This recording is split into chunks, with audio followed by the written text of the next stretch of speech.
जंगल के एक पेड़ पर दो तोते रहते थे, टीटू और मिट्ठू। टीटू बहुत समझदार और मेहनती था, जबकि मिट्ठू आलसी था और हमेशा हर काम को टालता रहता था।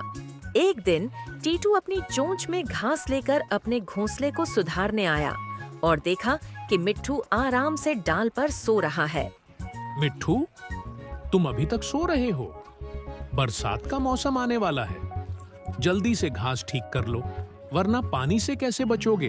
अरे, अभी तो बरसात आने में बहुत समय है। जब आएगी तब देखेंगे। अभी आराम करने दो। टीटू फिर भी परेशान हो जाता है, लेकिन मिट्ठू तो आराम से सोने में व्यस्त रहता है। कुछ समय बाद टीटू को पेड़ के नीचे एक बेल चढ़ते हुए दिखाई देती है।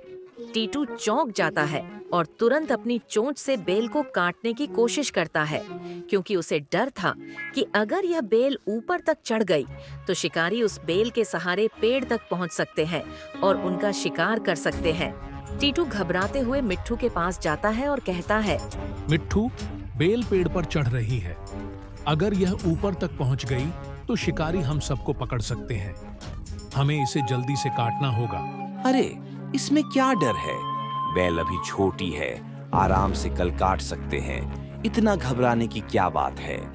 लेकिन टीटू की चिंता बढ़ जाती है, क्योंकि वह जानता था कि अगर बेल बढ़ गई तो उसे काटना मुश्किल हो जाएगा। वह बार बार मिट्ठू से कहता है, देखो, इसे अभी काट दो, वरना बाद में बहुत मुश्किल होगी। परंतु मिट्ठू का आलस्य उसे चैन से बैठने नहीं देता। टीटू अकेले ही बेल को काटने की कोशिश करता है, लेकिन वह नाकाम रहता है। समय बीतता जाता है और बेल धीरे धीरे पेड़ की जड़ों से ऊपर चढ़ने लगती है। एक दिन टीटू ने देखा कि बेल उनके घोंसले तक पहुंच गई है।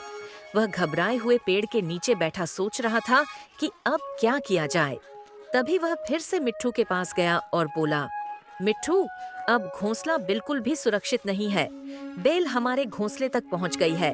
हमें यहाँ से जल्दी जाना होगा। अरे, अभी तो कोई खतरा नहीं है। तुम चिंता मत करो, सब ठीक होगा। घर छोड़ने की क्या जरूरत है? लेकिन टीटू को अब समझ में आ चुका था कि खतरा बहुत बढ़ चुका था। उसने अपने बच्चों को लेकर पेड़ छोड़ने का फैसला किया, लेकिन मिट्ठू अपने आलस्य के कारण कुछ नहीं करता। टीटू अपने बच्चों के साथ जंगल के एक सुरक्षित स्थान पर चला गया। कुछ दिनों बाद, जैसा कि टीटू ने अनुमान लगाया था, एक शिकारी जंगल में आ गया।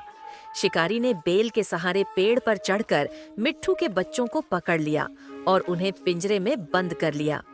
मिट्ठू केवल चिल्ला सकता था, बच्चों को छोड़ दो, लेकिन शिकारी ने उसकी बात नहीं सुनी और बच्चों को लेकर चला गया। मिट्ठू अब पछताया, काश मैंने टीटू की बात मानी होती। वह समझ गया कि आलस्य ने उसे बड़ी कीमत चुकाने पर मजबूर किया।